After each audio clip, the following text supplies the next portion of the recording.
Okay, thank you everybody. It's my pleasure to be chairing this session on legal dimensions in the South China Sea. We have 4 speakers.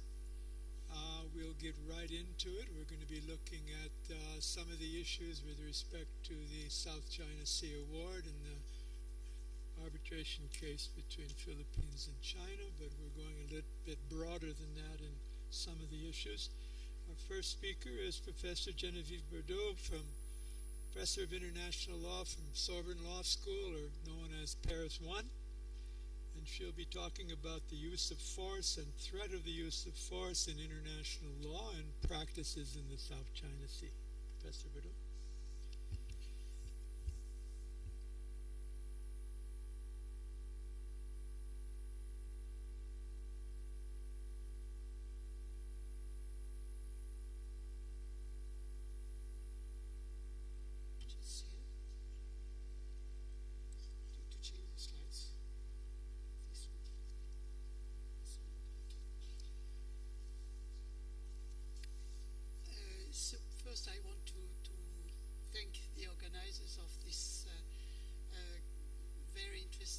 Conference for the kind invitation, and I would like to address legal issues concerning the situation in the South China Sea.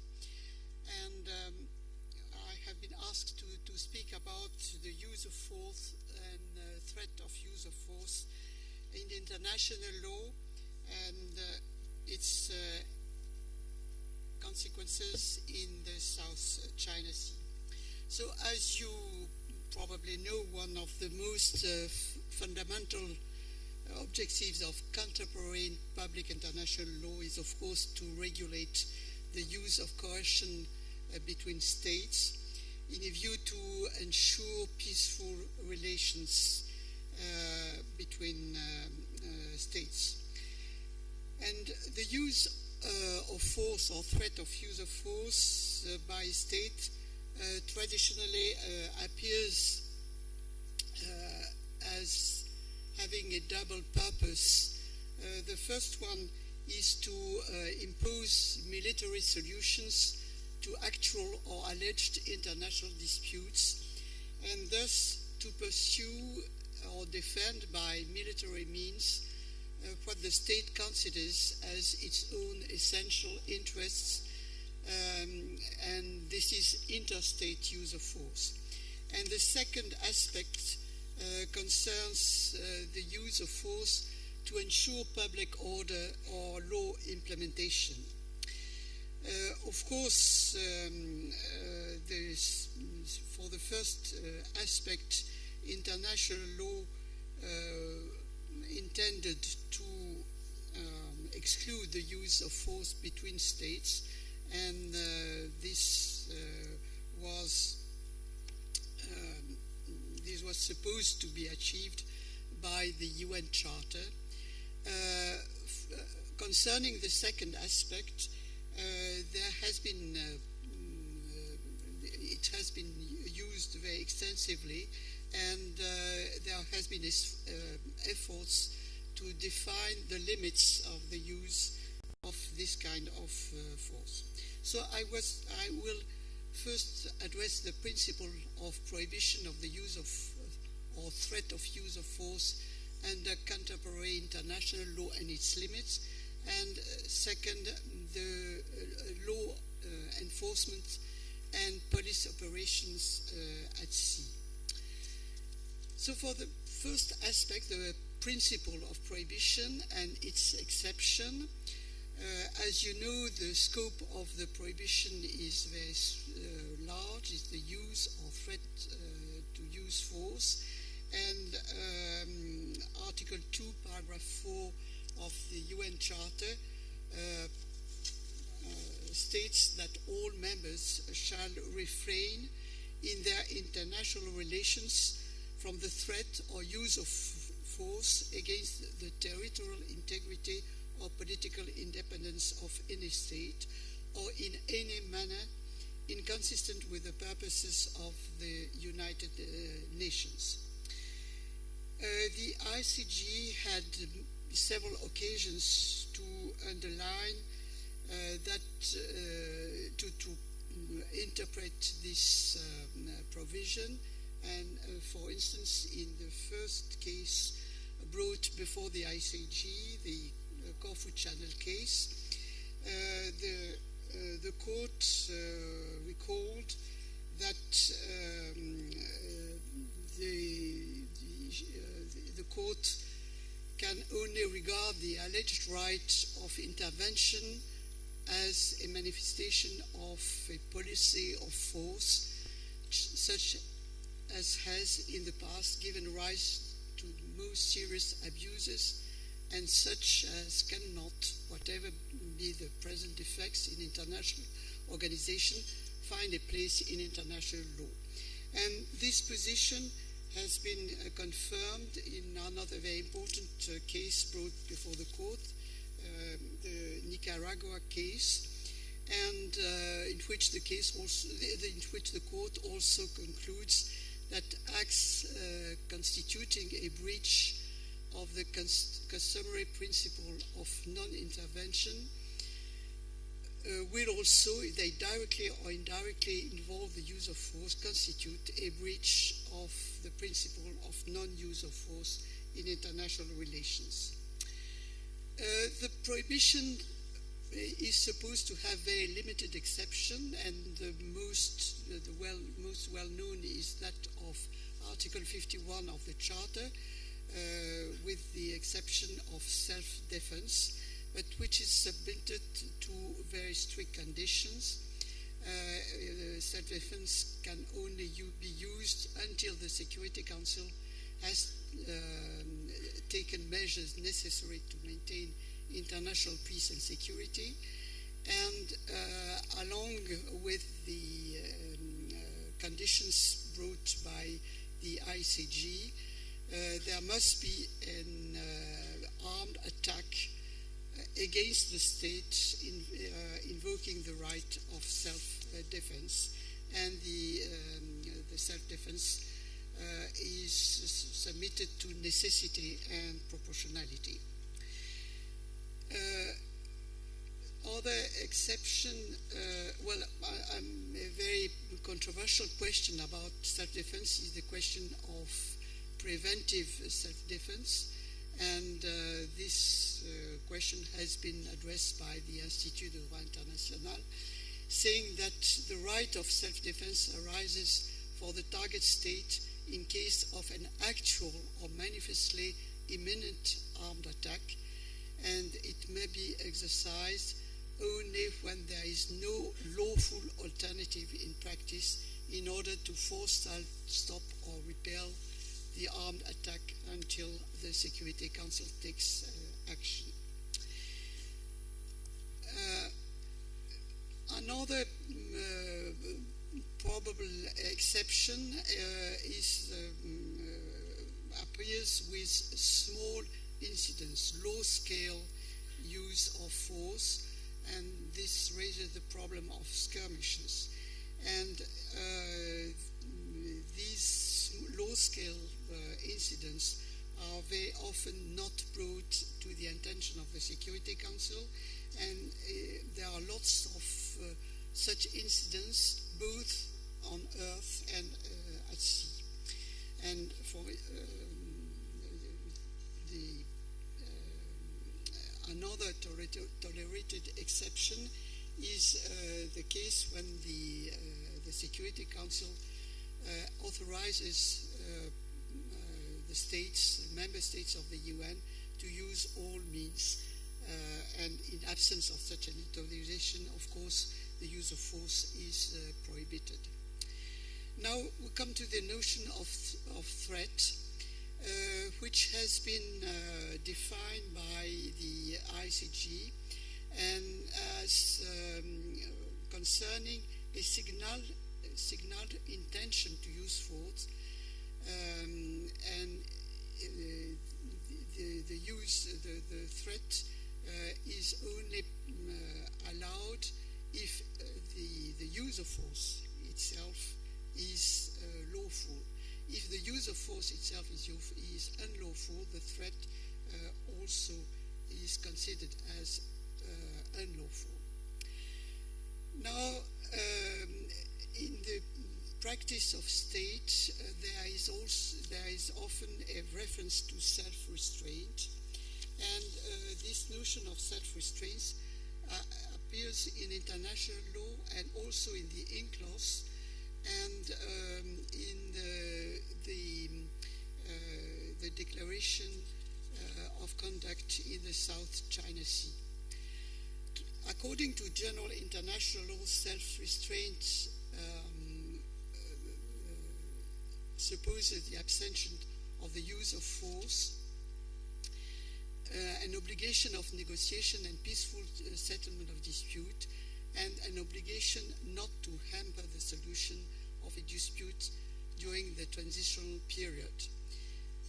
And this is addressed by Article 74, paragraph 3 of UNCLOS, but it also appears in the well-known Declaration of 2002. Of course, alternative means of coercion are frequently used in international law, but I don't want to insist on this aspect, and I want to come to the second important aspect, which is law enforcement and police operations at sea. What are the competences of the states at sea, where and for what purpose? As you know, on the high seas, there is exclusive competence of the flag state. In territorial sea or archipelagic waters, there is full sovereignty, and in the EEZ and continental shelf, only finalized rights for economic purposes can justify the use of force. And coercive powers are recognized to states in the different parts of the seas for freedom of navigation, prevention of boarding, conservation of marine resources, and protection of marine environment.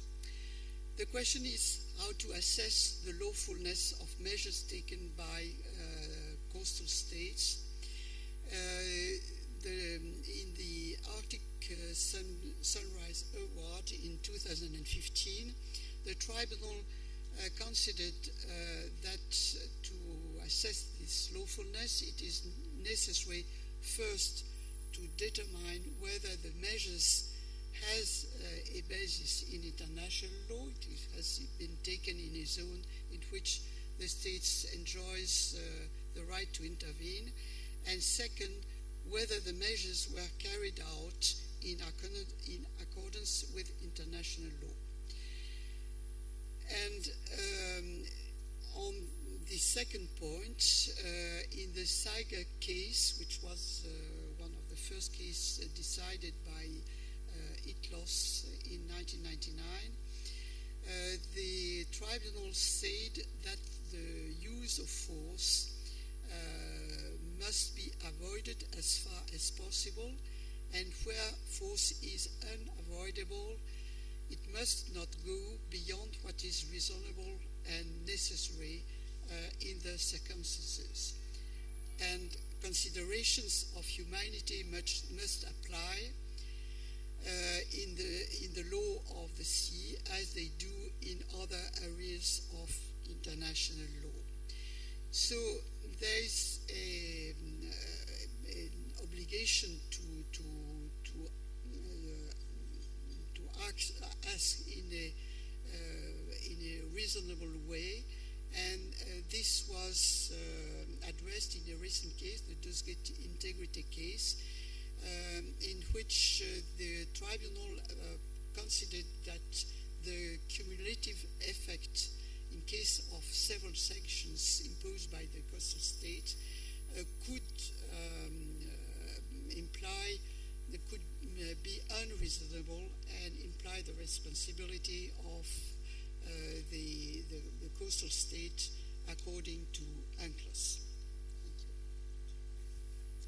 Thank you very much. Second speaker is from the Diplomatic Academy of Vietnam. Associate Professor Nguyen Thi Lan Anh, who will be speaking on the international law and the prevention of incidents at sea. Thank you, Mr. Chairman. Distinguished participant, my job today is to talk about international law and prevention of incident at sea. And of course, I try to limit it within the context of the South China Sea.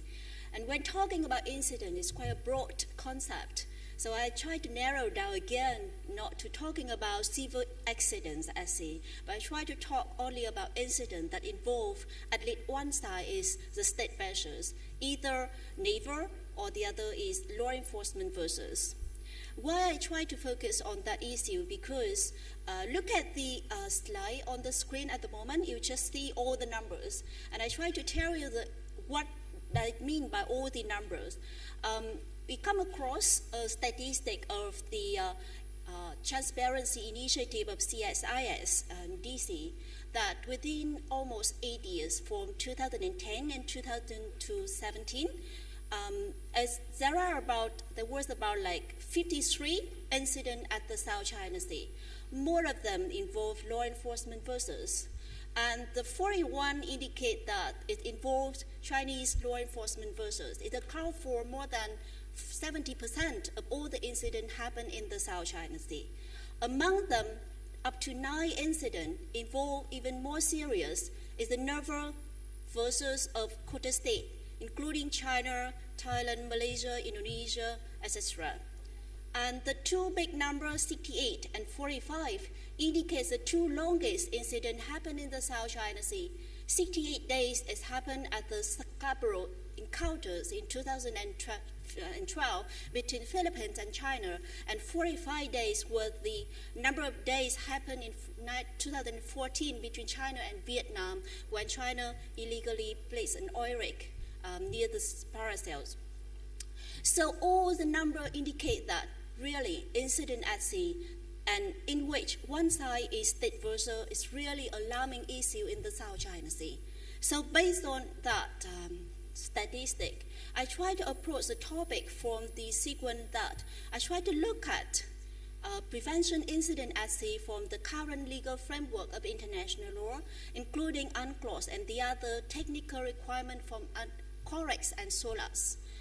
And then look at the state practice, and some of the state practice that have very good lesson for country in the region, including the INSEE agreement between the US and former Soviet Union, the MMCA, which is a mechanism for consultation between the US and China. The MCM is also a mechanism for consultation on maritime issue between Japan and China. And finally, CUES is a code of conduct for addressing unplanned encounter at sea of the Western Pacific Naval Symposium. Based on this legal framework as well as the lesson from the practice, I try to guess how can we better prevent incident at the South China Sea. And I try to look at from 3 different aspects: what kind of substantive provision we would like to have, what kind of mechanism we can promote cooperation on prevention incident at sea, and what kind of activity on the field that we can propose for the country in the regions. So given that idea, I have my full paper in your document, so please refer if you want to have it in details. In the time constraint, I try to focus just only about the main content relevant to the South China Sea. So first, why the incident in the South China Sea is on the rise and anytime can escalate into conflict in the South China Sea? There are 2 reasons at least. The first one is that in the last 10 years or so, countries in the region spent a lot of expenditures on modernizing their naval forces and law enforcement forces. The statistic missed by CIPRI on the screen show that country really spent a lot buying ships, increasing technologies for the forces. And all the small qubit on the chart is indicate the number of vessels, and let's imagine that all the vessels present in a very narrow and dense of the South China Sea, their presence alone will increase the potential risk for collision at sea. But more important is that actually law enforcement naval forces has been used in a tools to assert the sovereignty claim and maritime claim in the South China Sea. The map indicates a kind of measurements of the maritime zones in the South China Sea claimed by the party before and after the tribunal award in the case between the Philippines and China. And perhaps, of course, we all know that some countries didn't accept the result of the award. So therefore, there are still activities to enforce the claim in the South China Sea. And it is the main reason why law enforcement actually sometimes politicalize to enforce the jurisdictions of the court state, and is also contribute to the rise of the incident in the South China Sea. So based on that, I try to move on the three tracks that I mentioned before, whether we need substantive provision to prevent incident in the South China Sea. I have a quick look at UNCLOS, where navigation rights have been divided mainly into three categories, namely the innocent passes, the transit passes, and the freedom of navigation. We all know that freedom of navigation has been enshrined into customary international law for a long time. Every country in the world enjoys the freedom of navigation as a basic principle of the law of the sea.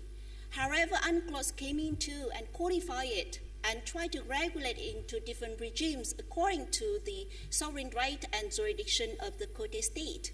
And accordingly, court state as well as the flag state will attribute different obligations to protect the safety of navigation as well as prevention of incident at sea. For example, court state, when it comes across to innocent passes, will have the right to enact all domestic legislation to provide safety of navigation, to design the sea lane, to try to protect safety of navigation at sea. However, court state also subject to certain limitations, like they cannot stop the innocent passes, they only can temporarily suspend, they cannot discriminate in that sense both navals and other civil vessels all enjoys innocent passage, for example. So that framework has been provided under UNCLOS. And also, come to some technical standards, we have IMO conventions, and specifically related to the issue of prevention of incident at sea, we have COREX and we have SOLAS. And those kind of convention provide specific technical requirement, for example, how much is the safety speed, what is the close proximity that the boats, the ship, encounter at sea will follow, what kind of direction they should follow in order to avoid incident at sea, for example. So those are contribute a kind of sufficient legal framework to navigate the navigation right at the sea. And recently, in an attempt to clarify the legality of certain activity related to navigation at sea, the Philippines also included in their submission to the tribunal established in accordance with the Annex 7 of the UNCLOS, a submission on safety of navigation, which is the submission number 13. Under that submission, the Philippines tried to ask and request the court to declare that certain activity conducted by the law enforcement forces of China will actually violate the rules of prevention incident at sea and protect of navigation, safety of navigation at sea. And finally, the tribunal come to the conclusion that the tribunal find China to have violated rule number 2, number 6, number 7, number 8, number 15, number 16 of COREX, and as consequences to be in breach of Article 94 of UNCLOS, which is stated in paragraph 1109 of the award. And when I look at state practice on substantive provisions, it's actually the INSEE and CUES provide sufficient issues on substantive articles. However, if you look at CUES, there are limited application scopes that CUES only apply to the naval vessels. So therefore, there's still room for countries in the regions to, based on the current legal framework, to develop, first, incorporate the substantive measures, substantive provisions into the current substantive negotiation of COC between China and ASEAN. And second one, to develop a separate COC on prevention of incident at sea between relevant state parties in the South China Sea, including the one have the interest to navigate through the South China Sea. On the second track, state practice indicate that prevention of incident at sea will be have been addressed by two ways, bilateral or multilateral. Bilateral is a way of INSEE, MMCA, of MCM, or multilateral in the way of Symposium of the Naval in the Western Pacific. And here, in the case of the South China Sea, I recommend that first we can make use of the current mechanism between China and ASEAN, or we can make use of the more specific extended ASEAN Maritime Forum, which includes some ASEAN partners to discuss about the issue. On the third point, activities. From the state practice, activities that pose effective, including consultation, either regular, annually, or irregular when incident happens, try to mitigate the consequences of those incidents, or conduct certain exercise on search and rescue and unpracticed cues. We listened to the previous speaker in the previous panel. You see that a lot of exercise has been taking place either between China with ASEAN country or bilaterally between ASEAN country and other partners. We also established the hotlines for maritime emergency in ASEAN. So those are activities we can make use of. But I also recommend further activity like, why don't we build on the successful multilateral to conduct multilateral exercise in the framework of ADMM Plus for search and rescue, for example, and in the South China Sea. And we also can establish a kind of communication channel, try to build up a database for safety of navigation and prevention of incident at sea, and appoint the focal point of the country that are member of the mechanism. So those are kind of very initial attempt to try to contribute to the initiative and try to raise the idea how to prevent incident at sea in the South China Sea. And with that, I would like to end my presentation. Thank you very much.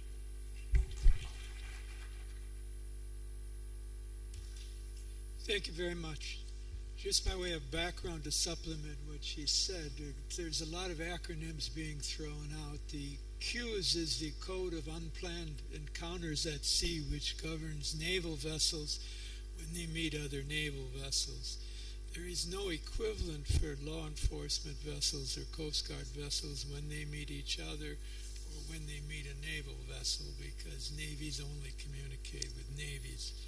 So one of the difficult issues we have is when Coast Guard vessels of one country come across a Coast Guard vessel of another, or when a naval vessel meets a Coast Guard vessel, because they don't have any mechanisms for or any code on which how they're going to communicate with each other. Our third presentation is Dr. Kim Wong-Yi, senior researcher from the Korea Maritime Institute, or KMI, in South Korea. He's speaking on international law and protection of the marine environment in the South China Sea. Thank you for introduction, Chair. Let me express my sincere gratitude for giving me this wonderful opportunity to make a presentation before eminent scholars, practitioners, and distinguished guests. Due to the time limits, I will go directly to my presentation. So today I'm going to speak about international and marine environment protection in the South China Sea issue. As you may very well know, the Arbitral Award made a finding that China has breached the obligation under the convention with regard to the protection and preservation of the marine environment in the South China Sea. To remind you of what really the tribunal made a finding, I will read some points, some awards in the submission and the Filipino submission and the award. The award is the answer to the submission of the Philippines. So the tribunal rendered the finding that fishermen from Chinese flagged vessels have engaged in the harvesting of endangered species on a significant scale. And then Chinese flagged vessels have engaged in the harvesting of giant clams in the manner that is severely destructive of the coral reef ecosystem. And third, China was aware of, tolerated, protected, and failed to prevent the aforementioned harmful activities. So finally, the tribunal declares that China has breached its obligation under Article 192 and 194, Paragraph 5. But as you may know, the 192 and 194 has provided the just general and very abstract obligation to protect and preserve marine environment. However, the tribunal incorporated some legal obligation from the Convention on the Biological Diversity and CITES Convention to deal with the prohibition of the trade of endangered species. So I'd like to critically point out some problem of the reasoning landed by the tribunal later in PACE. And second issue was about construction activities by China in the Spratly Islands. So the tribunal found that China's land reclamation and construction of artificial islands, installation, and structures has caused severe irreparable harm to the coral reef ecosystem.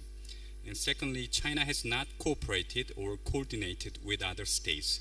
And thirdly, China has failed to communicate an assessment of the potential effects of such activities on the marine environment. The main issue was dealt with also the environmental obligation to protect and preserve of the marine environment according to the provision providing that obligation to assess the risk of the environmental harm and how to monitor and assess the risk, and is the obligation to communicate the reports of the environmental impact assessment. So I'd like to also point out some problems that the arbitral tribunal has made. So there were some many complex issues and technical issues was the jurisdictional issue, whether the arbitral tribunal under the Annex 7 of the convention can exercise over the Chinese activities in the South China Sea area. So the main finding of the tribunal was that the environmental obligation in Part 12 of the convention applied to states irrespective of where the alleged harmful activities took place. So it can be misleading to my mind. So can any state party to the UNCLOS bring the case against the other party who violates the provision of Part 12 irrespective of legal standing? So it is directly relating to the obligation erga omnes. So for example, if China is keep going on violating the obligation under Part 12, then can South Korea bring the case against China before the Arbitral 7? So it might be some misleading, but I fully understand the tribunal wants to avoid not recognizing the jurisdiction over the matters concerning the interpretation and application of the convention. So they want to detour the way, the question of they don't want to directly deal with the sovereignty or maritime delimitation issue. So I think I understand the intention of the arbitral tribunal, but this point can be misleading. And also the other point was the law enforcement activities exception in Article 298 is not applicable to the area of the territorial sea near Scarborough Shoal. So it is very reasonable that the exception in Article 298 1b concerns a coastal state's rights in its EEZ and does not apply to incidents in a territorial sea. However, it also, I have some doubt that whether if the coastal state have exercised the law enforcement in the territorial sea, they can be subject to the compulsory procedure under the convention. However, if they made some declaration under Article 298, if they exercise the law enforcement activities in the EEZ, it can be excluded from the compulsory jurisdiction.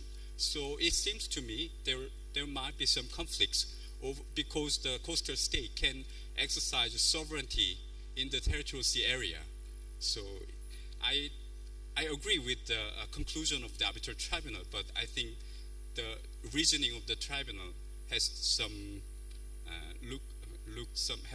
have some problematic issue. Finally, with the jurisdictional issues, the tribunal characterized Chinese construction activities at the maritime feature as a civilian nature. So the tribunal relied on the Chinese statement, and especially the President Xi Jinping's statement that the construction activities at the Spratly Islands is only for civilian purposes. So in most other submissions, the tribunal tend to ignore the Chinese intention and willingness in the other issues. But with regard to this issue, tribunal gave deference to the willingness and the intention of the China too much. So this is the, some critical points about the jurisdictional issue in my individual opinion. And next one is the interpretation and application of Article 192 and 194 of the Convention by incorporating the obligation under the CBD and CITES. So, due to the time restraint, I will directly go to my critical points. So Article 192 provides that states have the obligation to protect and preserve the marine environment. And Article,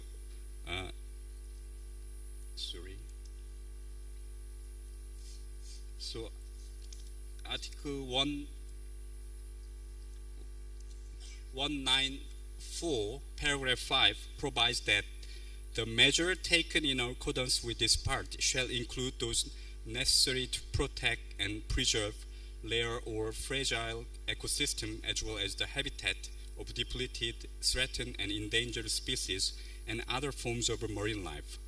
So based on these two provisions, so there is no definition about biological diversity in the convention. So the tribunal borrowed the legal definition of the biological diversity from the Convention on the Biological Diversity. And also there is no legal definition about the habitat or fragile ecosystem. So they also borrowed some legal definition from the Convention on the International Trade of the Endangered Species. So this might be envisaged in the framework of the convention, UN Convention on the Law of the Sea, because it's a so-called Constitution for the Constitution for the Ocean. So many provisions are providing that some l'envoi clause. So internationally, generally accepted international regulation and procedure and practices can be incorporated into the convention. As Lanan already made point, Article 94, paragraph 5 was providing that some issue about the collision at sea. So they provide the l'envoi clause to incorporate the IMO conventions and also collects into the framework of the convention. However, with regard to the part 12, it does not, and also 192 and 194, paragraph 5 has no l'envoi clause. So the conclusion by the arbitral award looks very convincing that it's a framework treaty. Convention is the framework treaty, so it can adapt, it can incorporate specific legal obligation from the relevant international convention and agreement on environmental protection. However, when we think about that, the CBD and CITES has no compulsory dispute settlement mechanism. So my question is that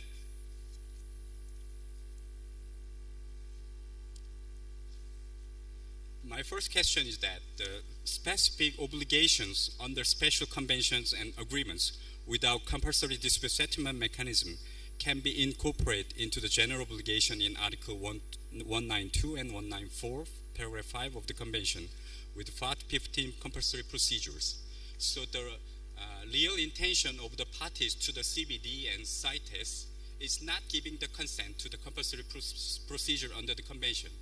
So it might be some problems with the jurisdictional issues.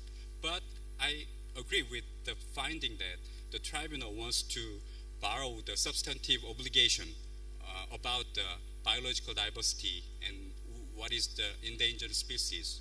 So this is my critical points about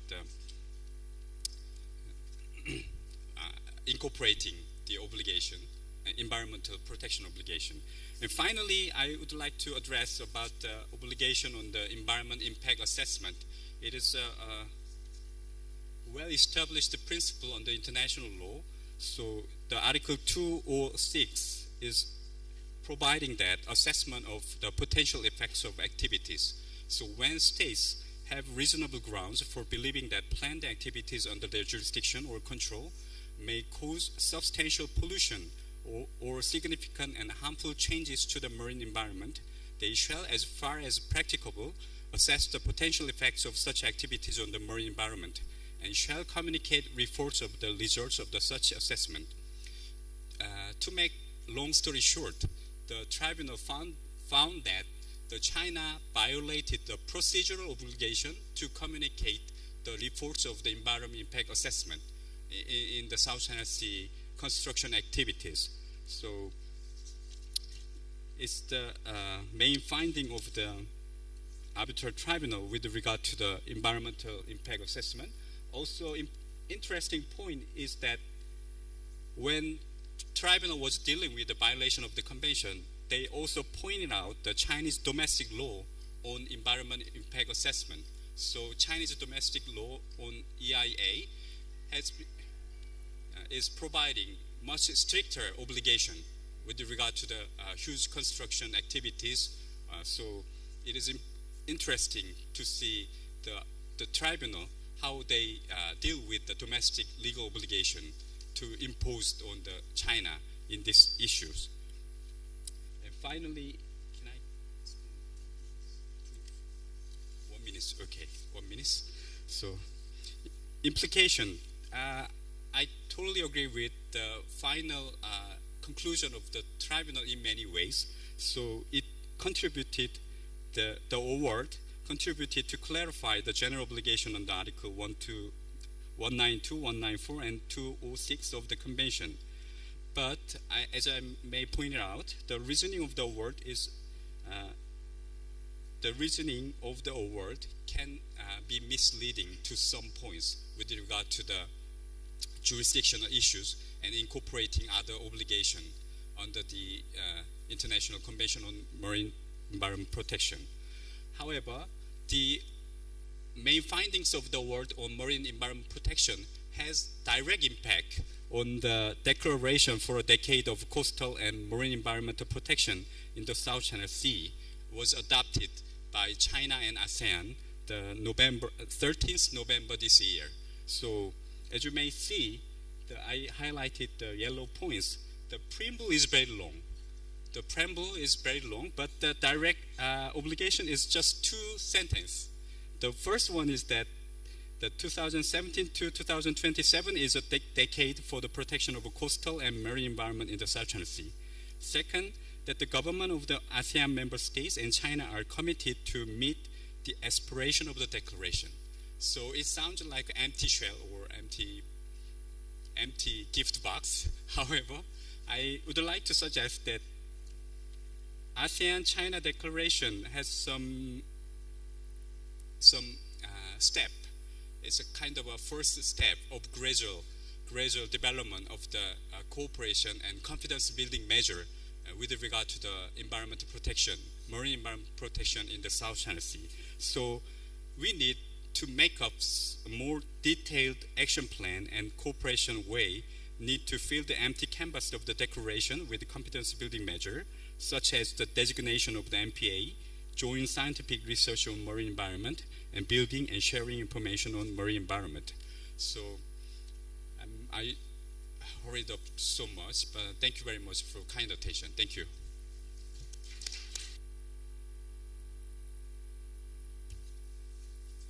Okay, the final speaker in this session is Professor J. Batong Bakal from the Director of the Institute for Maritime Affairs and Law of the Sea of the University of the Philippines. He'll be speaking on the South China Sea Arbitration Award. Titled is Revisiting the Award. Jay, take it over. Thank you, Chair. Thank you to the organizers for inviting me. I was given the task of revisiting the award, which was daunting because it's a 501-page award and I have only 12 minutes now. However, okay, I'll try to do what I can. I'll do it in one slide. This is really the summary of the arbitration award, 501 pages in just one slide. A lot of liberty, of course, has been taken, but I think the main points are clear. The award really is the only authoritative interpretation right now of China's 9-line claim, no? That it is a claim to natural resources within the area of the 9-line, and this claim is not consistent with UNCLOS. It is not valid against the Philippine exclusive economic zone and continental shelf particularly, and it is not valid. It is not a valid historic claim except to China's own territorial sea and exclusive economic zone and continental shelf. Now, the extent of that shelf is resolved in the second point, which is that there are no islands or rocks that generate this EEZ or continental shelf. So therefore, there is no overlap between any potential EEZ or continental shelf from any of these islands and the Philippine EEZ and continental shelf in the Spratly Island region. You're left with only 12 nautical mile enclaves around the islands and rocks. No? Those are the only legitimately disputed areas, basically, according to this ruling. And the lengthier part of the ruling is ultimately determines that China's maritime assertion activities, including the building of artificial islands, contravened obligations under UNCLOS, as well as related international law, such as what Lan Ang earlier mentioned. So if you were to visualize it, basically, the Philippines' rights to its EEZ and continental shelf have been vindicated, and there is an implied similar logic that would be applied to all the surrounding states. That's why there's a thin line around there. Nonetheless, of course, we know that China's position and actions afterwards are not really in line with this judgment. China will not accept, recognize, or implement the award, and persists to claim its claim to preemptive rights in this area, in the area of the 9-line, but now in a repackaged form. We'll notice that there is less emphasis, less mention now of this 9-line, and there are now there's increasing mention of other phrases such as the Forsha, or the latest iteration I heard was ancestral heritage. So, but clearly the underlying intention is to continue to persist. In the meantime, since 2016, what has happened? China's continued to carry out and expand its activities in the Philippine EEZ and continental shelf in terms of fishing, in maritime law enforcement activities, in marine scientific research, which is the new activity, and in expanded military activities. Okay. So visually, that is what has happened since then. The broader impact, however, of the award, beyond the law, beyond the arguments about enforcement, etc., before we get into that, I think we need to remember that the award's impact is much broader. It establishes an ideal moral standard, quite apart from the legal rulings. No? It essentially demonstrates to people worldwide what is fair and equitable. What is a fair and equitable distribution of the South China Sea going to look like? It also implicitly determines what is right and what is wrong in the making of maritime claims in this area. And it actually does provide some degree of legal clarity, even if certain aspects of the award are still contested. Okay? Now, contesting rulings are, of course, par for the course among lawyers and jurists. No? That's no problem as long as we continue to respect the process and respect previous judgments. There will be a time and place to revise them, but simply attacking the tribunal or its award is not really the way to do it. Now, second, between the Philippines and China, there is actually now a basis, I argue, for determining in the future what would constitute an internationally wrongful act, especially in case of a repeat of incidents that have already been dealt with in the award. And this is something probably that could be looked into, because the award has already determined what is right and wrong, what is good and bad, and therefore any future repeat would arguably now fall within that category of acts. It also forms the basis, I argue, for differentiating now between political accommodation and legal resolution. And this question particularly is important given what has happened since then. Both China's increasing incursions into the West Philippine Sea or part of the South China Sea, as well as the actions of the Philippines in improving its relations with China.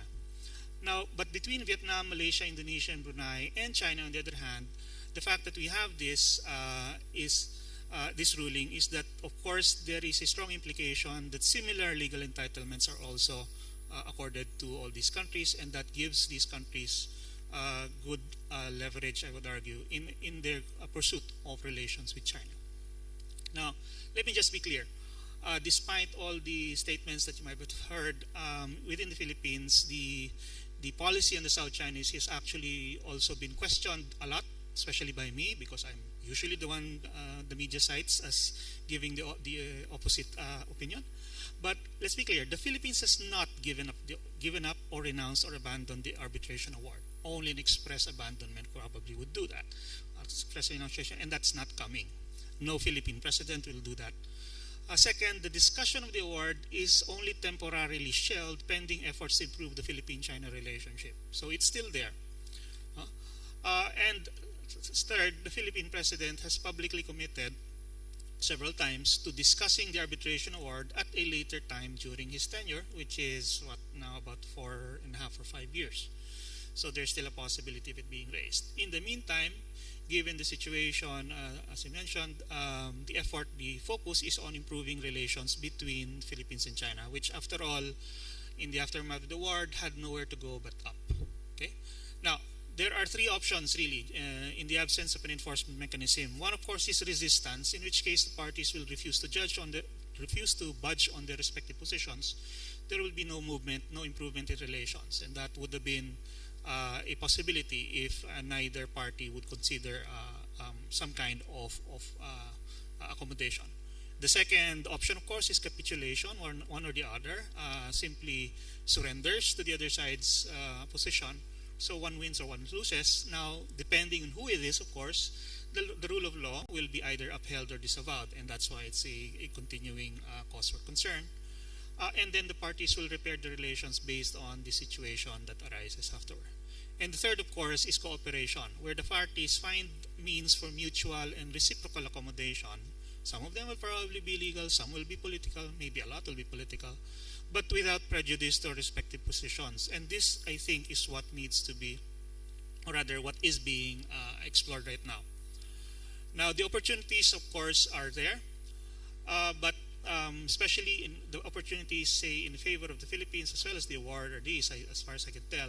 One is that China continues to incur increasing intangible costs for its refusal to abide by or act consistently with the award.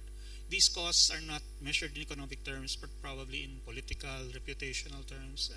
It clearly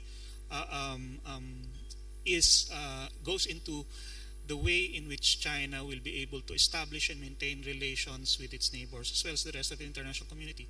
And every day we see these costs being manifested in the distrust and suspicions about China's initiatives. This therefore provides an incentive for adjustment and accommodation over the longer period of time. Second, what I would call Newton's third law, as applied to geopolitics. For every action, there is an equal and opposite reaction. And continued intransigence on this issue, as well as the persistence in pushing its claims, would necessarily incur a reaction from the rest. And we're seeing manifestations of that, such as the Quad, which I believe to be a part of this. The naval buildup of the Southeast Asian states will continue for as long as they feel that there's the possibility that their resources will be taken away from them, as well as the friendliness, shall we say, or lack of it, of the neighborhood, which after all China still needs. This provides an incentive for moderation and self-restraint on the part of China in pushing its claims. Okay. I'm reminded of the line in Shakespeare's Henry VIII, heat not a furnace for your foe so hot that it is going to singe yourself. And I think that's what China will be facing in this particular regard. Third, I think the common opportunity really is the common interest among the littoral states in environmental sustainability, the productivity of the South China Sea, and peace and stability. And we've seen in the previous presentations some indication of this already. Now, this provides an incentive for basic cooperation in management of resources at least, as well as the activities taking place at sea. Now, we also see a convergence, and I think this is the most important for us in ASEAN, the convergence in practice and policies of ASEAN claimant states. Based on policy and practice, Southeast Asian states' maritime zone practice, shall we say, is becoming consistent with, and they complement each other already. No?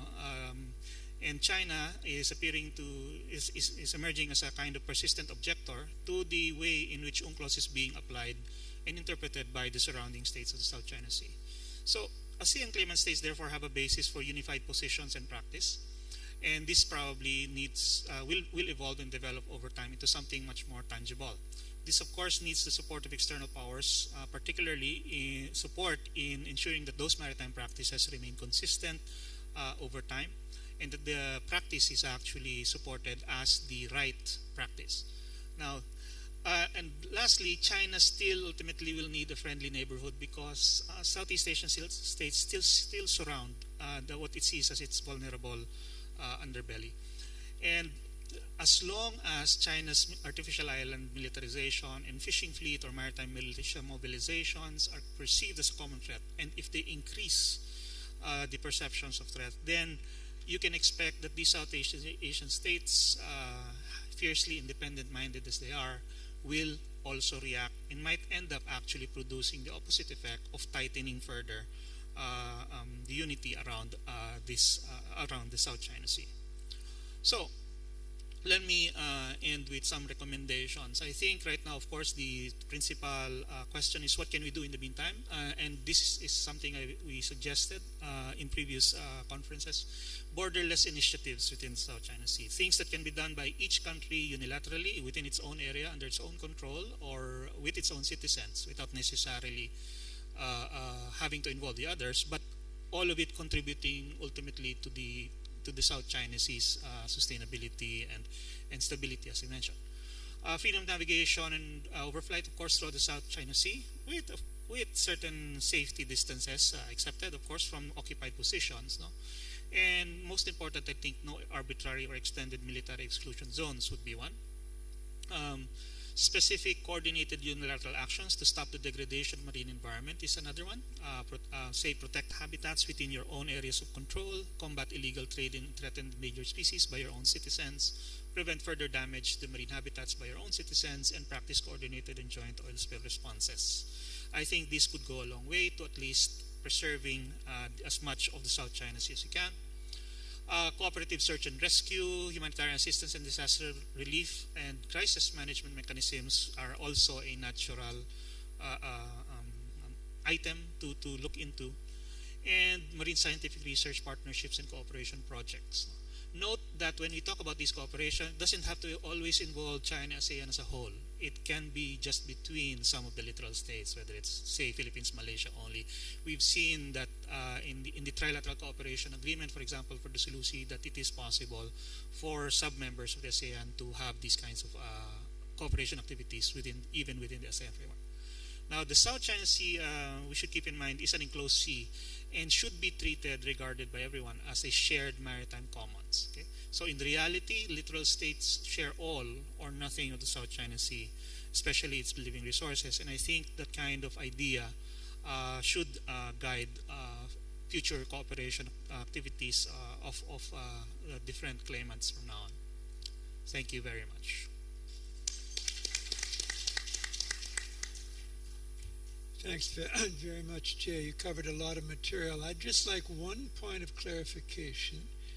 Early on, you stated that among the activities that China is conducting in the economic zone, implying that they were illegal, was military activities. Doesn't every state have the right to conduct military activities in your economic zone?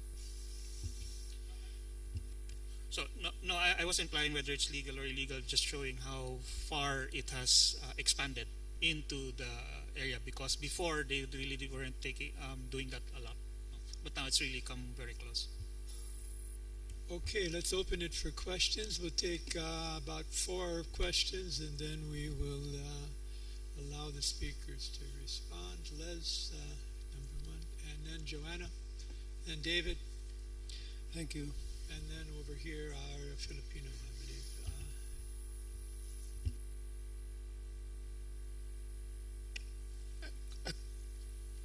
Just keep your questions short. Don't give speeches. Just ask a clear, precise question. Thank you very much. This is a question directed towards Jay.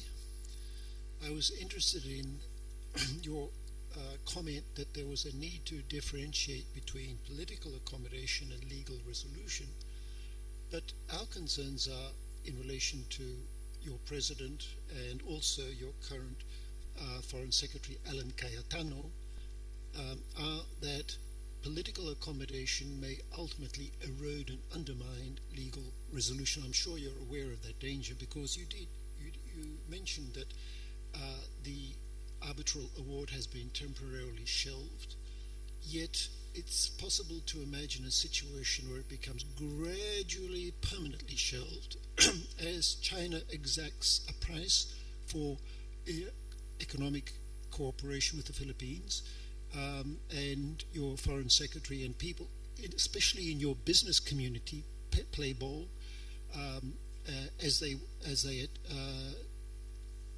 if we just go back for a moment to the days of Gloria Macapagal and the business community behind her, who and her administration had very little interest in the South China Sea and was more concerned about business with China. If we reverted to that situation in this administration or a future administration, this award may indeed be ignored. What do you think?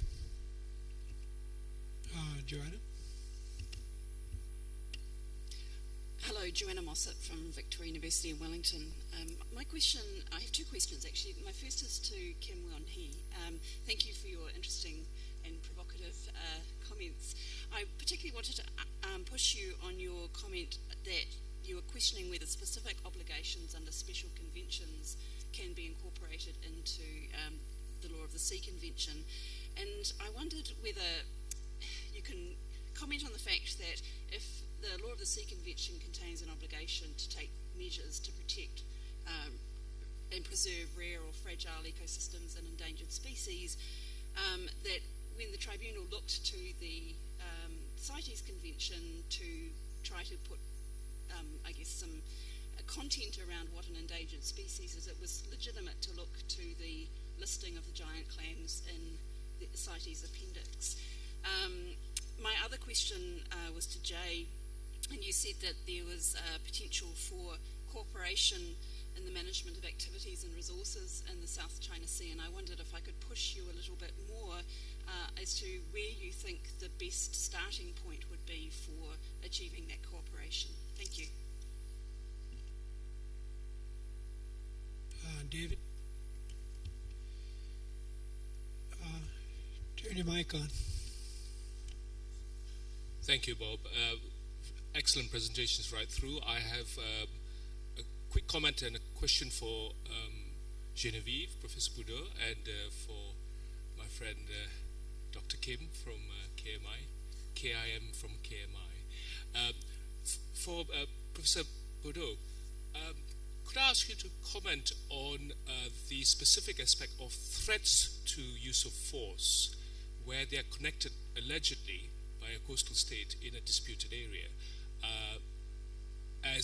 where they are alleged to be law enforcement activities.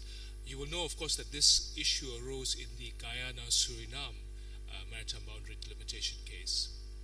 And there, the simple phrase, and I'm quoting here from paragraph 439 of the award, that unspecified consequences would be visited upon the individuals on the oil rig on the dispute, which was in the disputed area, and that was held by the tribunal in that award as a violation of the threat of the use of force. So that was the question for Professor Burdeau. For Dr. Kim, I was very interested to pick up on the issue of China's responsibility under the award, as provided by the award, for the illegal fishing and especially the destroying of particular species which are covered by the CITES Convention, the Convention on International Trade in Endangered Species, particularly, for example, clam. My difficulty with this is not so much what Joanna's raised, but the issue of state responsibility.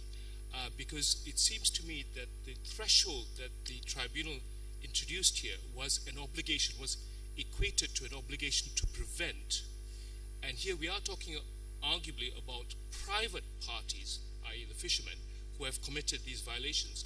And while there may be no doubt that they committed the violations, I would just like to ask you as to whether you agree that the threshold for attribution of responsibility to China was sufficiently robust in that respect. Thank you. Okay, our young Filipino Ferdinand. Yes. This question to Dr. Kim and perhaps Professor Batong Bakal.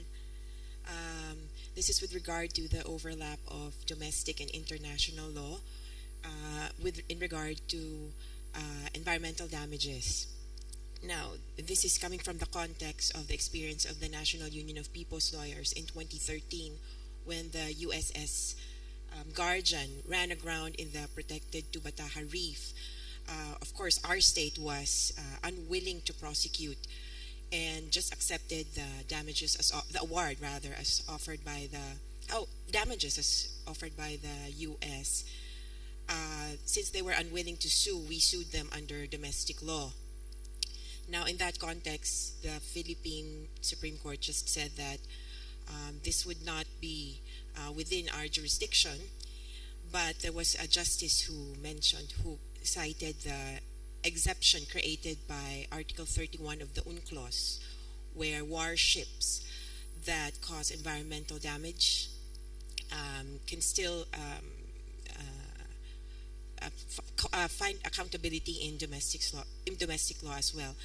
Now, in the context of China's domestic laws, and perhaps a little bit about the Philippines, what would be the options for both countries regarding environmental damage, especially when there is military action?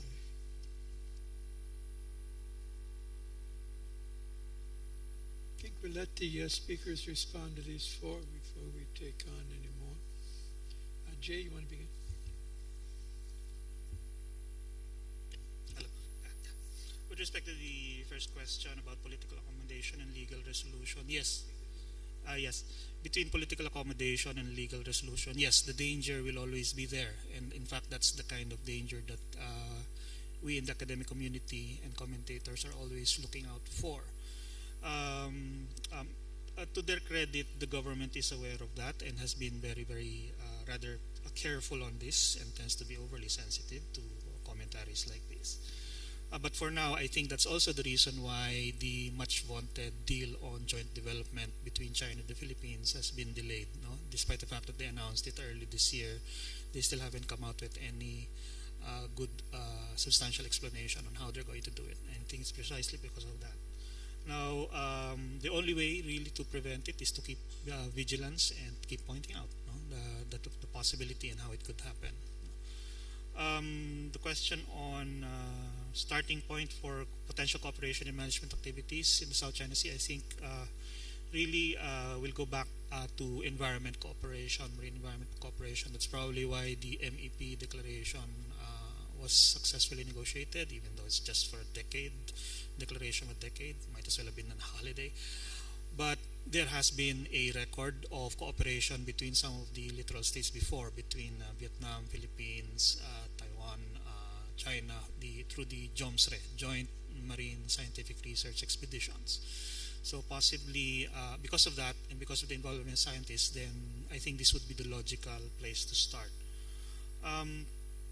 As for the question on the warship, no, I think we have to also be clear that the United States did not shirk its responsibility. That's why they still paid the damages for having run aground on Tubataha, and they also paid completely for all the expenses associated with dismantling the vessel and taking it out. International responsibility does not have to be received or prosecuted through court proceedings. You have to remember that they can just as validly be negotiated for, and that's precisely the option that was undertaken. incidentally, the damages that were actually gotten were precisely the damages that the Philippines would have been able to get anyway if it did go through court proceedings. Now, nonetheless, I mean, this was after all a warship, so it would have been impossible to sue it in a domestic court. That was an inherent flaw in the suit that was filed. Really, it was, and in fact, the bigger problem with the suit I noticed was that it was suing on the basis of American domestic law, suing before a Philippine court. So that for me was really a non-starter. I think I'll transfer to the other speakers for the other questions. Thank you for interesting and important question to me. I'd like to answer the first question raised by Professor Mosop with regard to the CITES Convention. And I totally agree with you that there is no, I could not find out any error, the interpretation by the tribunal to apply and interpret and apply 192 and 194 by referring to the CBD and CITES Convention. However, the way to incorporate other convention, the obligation in the other convention and agreement on the environment was based on the interpretation Article 237 paragraph 1. The 237 paragraph 1 provides that the provisions of Part 12 are without prejudice to the specific obligation assumed by states under special conventions and agreements concluded previously, which relate to the protection and preservation of the marine environment. It seems to me that the tribunal gave some positive meaning to the Article 237 paragraph 1, so they incorporate other obligation into the framework of the convention. But from the perspective of the jurisdictional issues, it can have some direct impact of expanding the jurisdictional scope of the jurisdiction under the Arbitral 7, under the Annex 7 arbitration of the convention. So I'd like to point out the problems, so that there is some distinction between the procedural issue on the jurisdictional matters.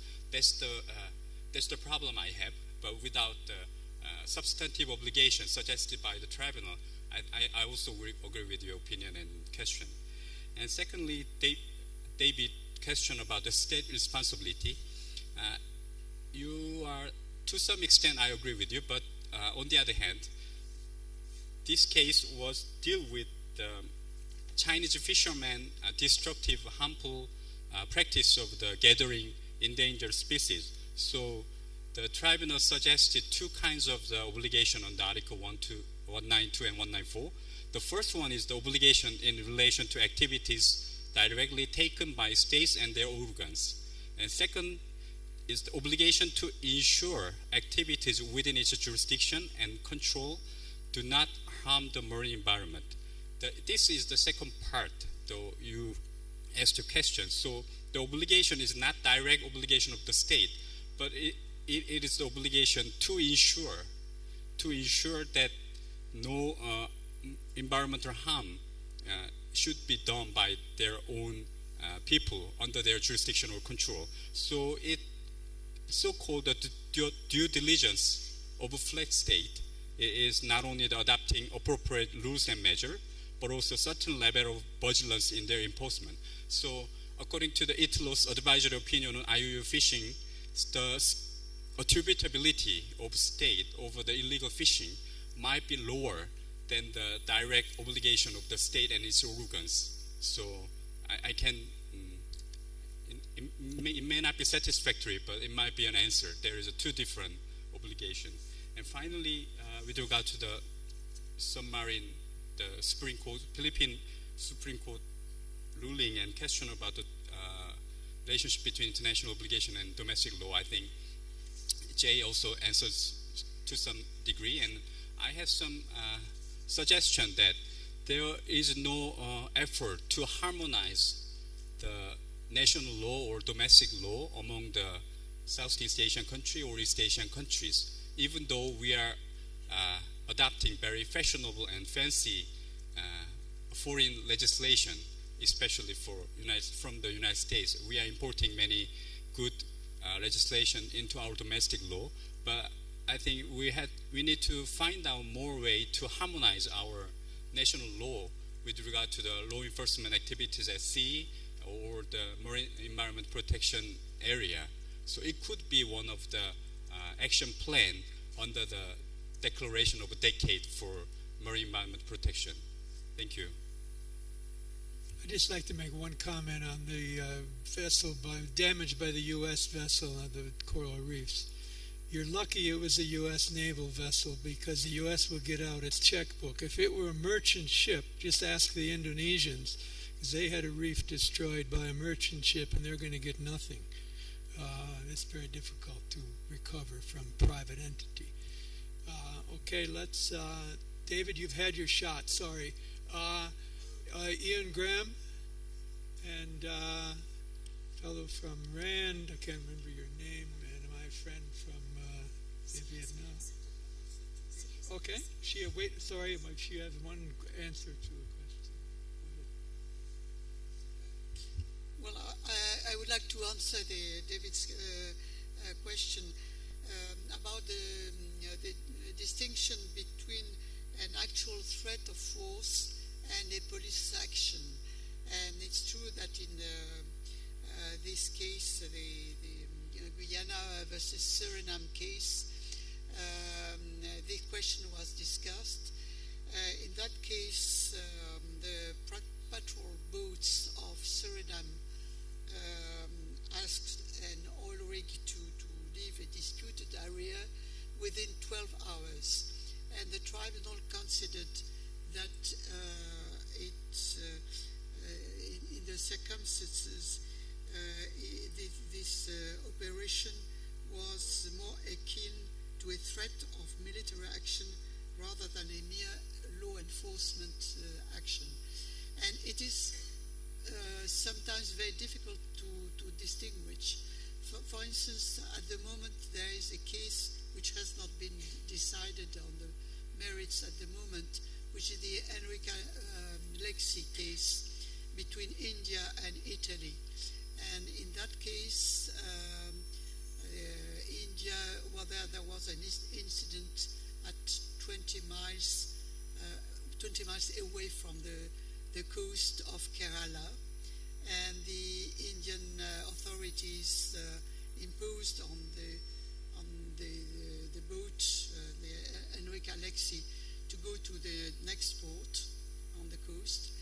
And, well, there is a discussion whether it is an authorized police operation or was it a threat of force. But the issue is not known at the moment. But sometimes it's very difficult to distinguish between the two.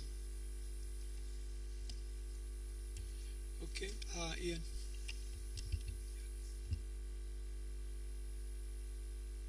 Thank you, Chair. My question is on the arbitral award, and it goes primarily to Jay, but it's open to any other panelist who wishes to respond. What can third countries do to usefully keep the award alive until such time as the Philippines changes its political position on a temporary shelving? And I mean that both in terms of declaratory positions or even actions upon the sea. Raising one question in terms of the recent presence of Vietnamese fishing vessels around Scarborough Shoal. Was that, in your view, a spontaneous action or something that was also towards a potential compliance with regard to historical traditional fishing rights as recognized in the judgment? Next question is Lyle Morrissey. Lyle Morris, RAND. I had two questions for Dr. Burdeau and Kim. The first is related to, I guess, somewhat to your, Dr. Burdeau, your response just now about whether international law distinguishes what platform is used in conducting policing. So if a naval ship announces this is, you're violating domestic law and attempts to board a civilian vessel, and in the course of the action there's casualties, does it matter whether it's a naval ship versus a Coast Guard? Is international law explicit on that? Because it seems to be a big difference if a naval ship doesn't follow proper procedures that could be considered. Is that considered different because it's a warship and the naval officers are on board versus a policeman on board? Does international law specify the difference between those two? The second is whether international law is explicit in giving states jurisdiction to police its EEZ versus its territorial seas. I'm still unclear on that. Is international law explicit in saying a state has rights to police its EEZ? And if it's not, if a coastal state does not have domestic law that says that a Coast Guard vessel or a naval vessel has the right to use force to compel compliance in the course of monitoring its EEZ, is the action then considered illegal? So in other words, if international law is unclear and a domestic state has not passed a law that says that they can undertake certain actions, is then, if they take those actions, what is the basis for taking that action to court if there is no domestic law that says that they can do that? Finally, one question to Jay. Jay, after the PCA ruling, I want to get your opinion on the international response, and particularly it seemed to be the responses were very watered down. Most of the countries did not come out and say explicitly that China should abide by or comply with, but they would say more kind of neutral words like respect international law, or that did not actually single out China or China and the Philippines to actually explicitly abide by the ruling.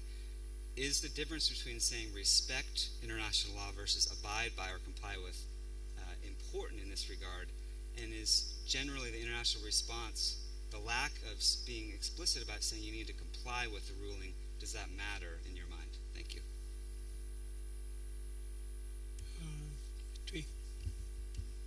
Thank you, moderator. You shouldn't be worried about me. I'm quite well aware of the time limit. Well, I have only one question.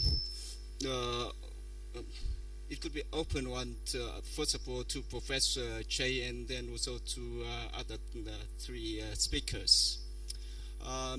In the presentation, Professor Che did mention about a very important point concerning maritime cooperation, namely without prejudice clause. So my question is that, do you think without prejudice clause provides a safety net for the countries bordering South China Sea to move forward maritime cooperation? If yes, how far and to what extent without prejudice clause may work, given the fact that there exists both valid and also invalid maritime claims in light of Law of the Sea Convention in 1982. Thank you.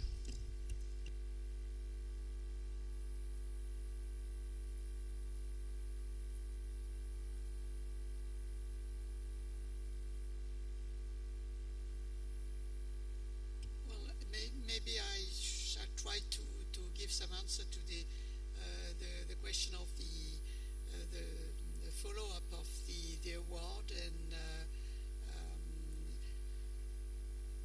well, one important question is to determine whether the status of the islands, for instance, is to be considered, as it has been determined by the tribunal, has to be considered as establishing rules which are opposable to other states.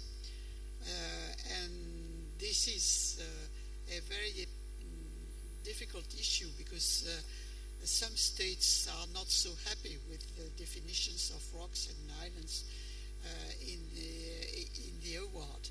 So will the award be considered as a precedent in this in that respect in the definition of islands, and this concerns not only the states in the region, but also states outside.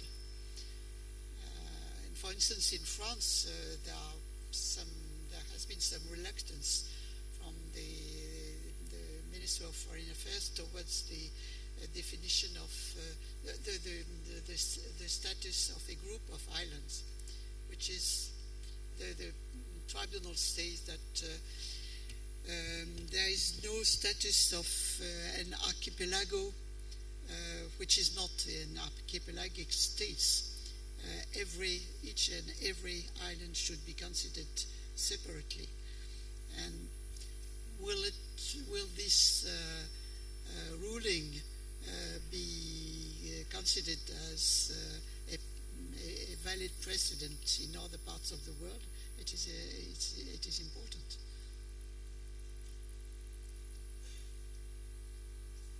Well, I don't know if it meets your questions, but.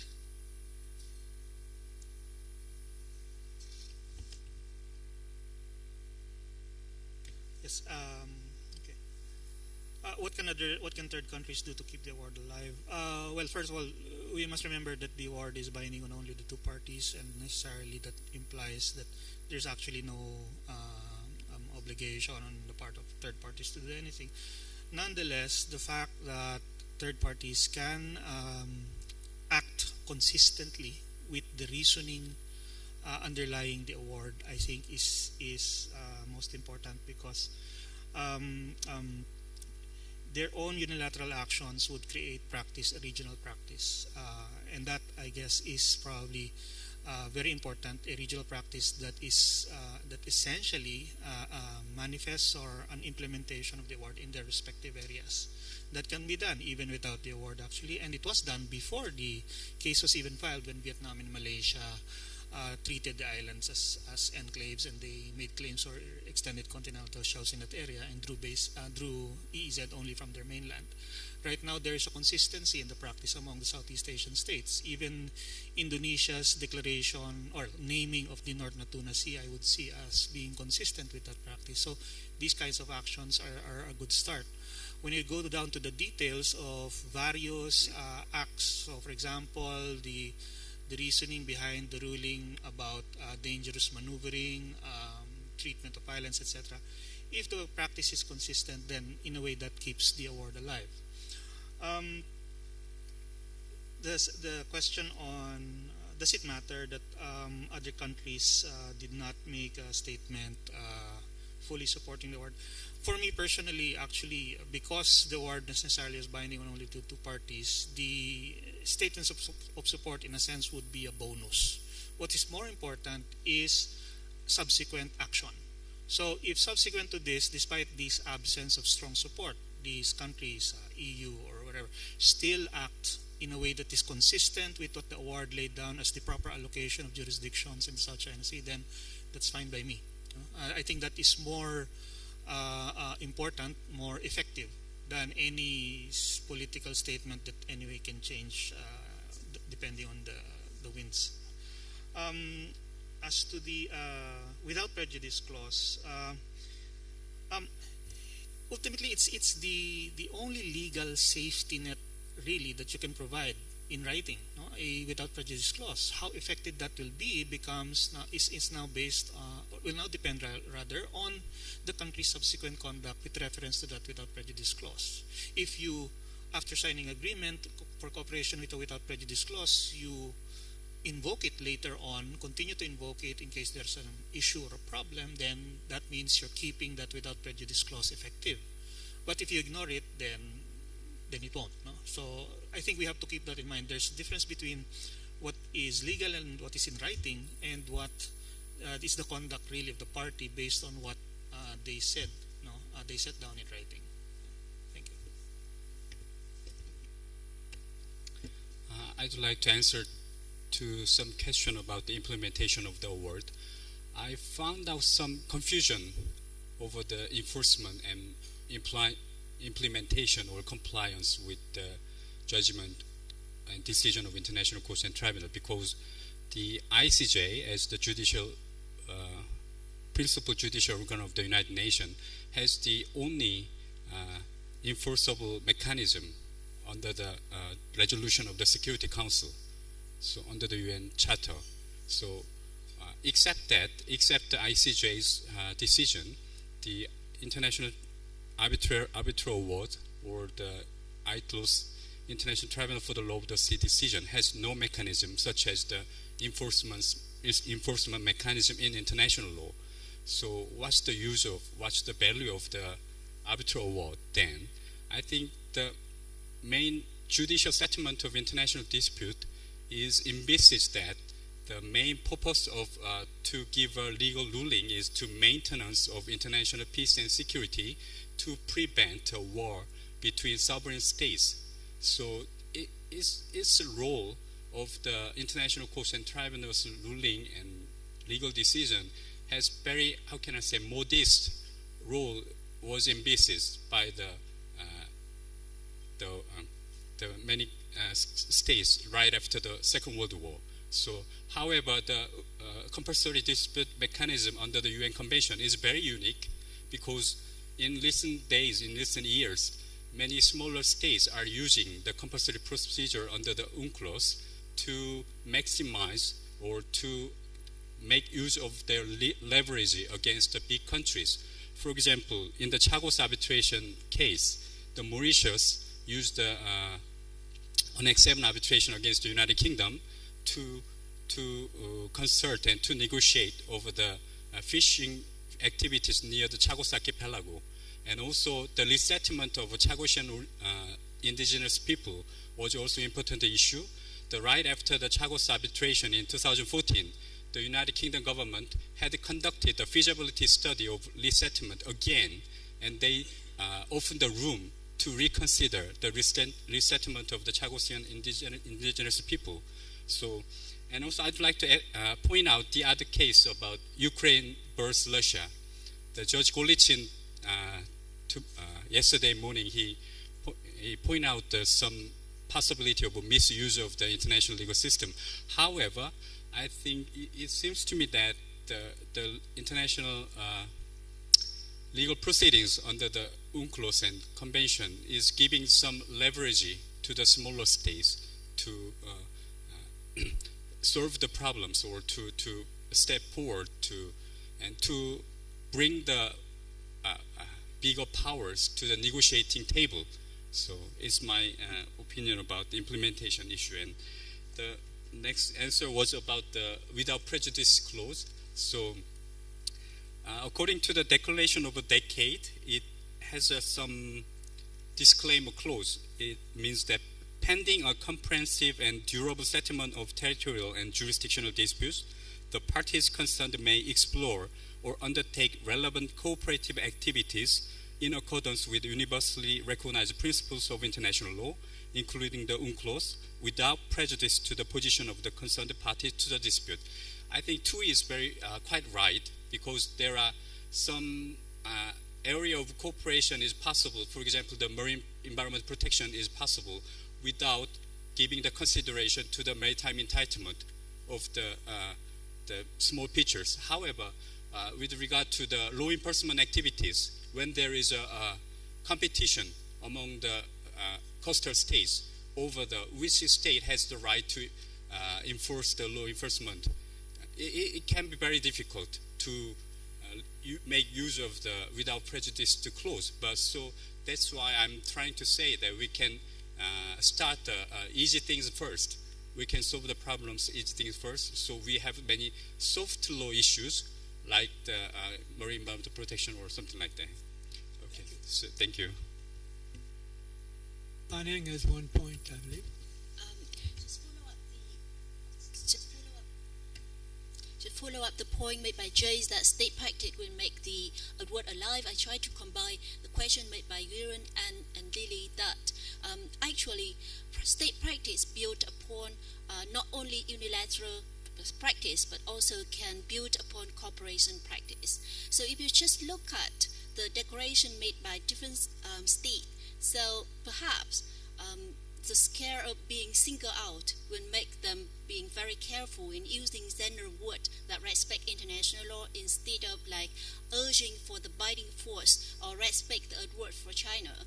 But then if you look at different way, whether, for example, try to build up a new code of conduct in the way to apply certain part of the word, or if the code of conduct between ASEAN and China doesn't work, then you can open up a kind of different kind of code of conduct in specific field between relevant party, then try to incorporate different section of the word is one of the way to make the word alive. Thank you. Okay, before closing the session, I'd like to make one comment, and that's with respect to China's not complying with the award and concerns expressed by states that this is inconsistent with the development of a legal order at sea. But yet we sometimes see the same states that are criticizing China for not complying with the award are not adjusting their own policy to be consistent with the award. In other words, Japan and the United States and France and UK would say, well, yes, China should comply with the award, but we shouldn't have to comply with Article 121.3. We should continue to be able to claim economic zones around small, isolated, uninhabited features because the award's only binding on China. And then states with mid-ocean archipelagos would say, oh no, yes, China should comply with the award, but France and UK shouldn't have to apply with the award because it's binding only on China. So I think this takes away from any sort of moral authority that states might have by criticizing China for its non-compliance with the award. On ocean archipelagos, I would point out the first line of paragraph 5, which says, unless otherwise stated in this convention, the ordinary baseline applies. And therefore, I think there is no basis for a mid-ocean archipelago using straight baselines to connect the outermost islands, even though some states have read the convention differently and because it's in their national interest to do so. But now that these vague provisions are clarified, if we respect rule of law, we would treat it as an authoritative interpretation. So with that, we will like to close the session, and please join me in thanking all our speakers.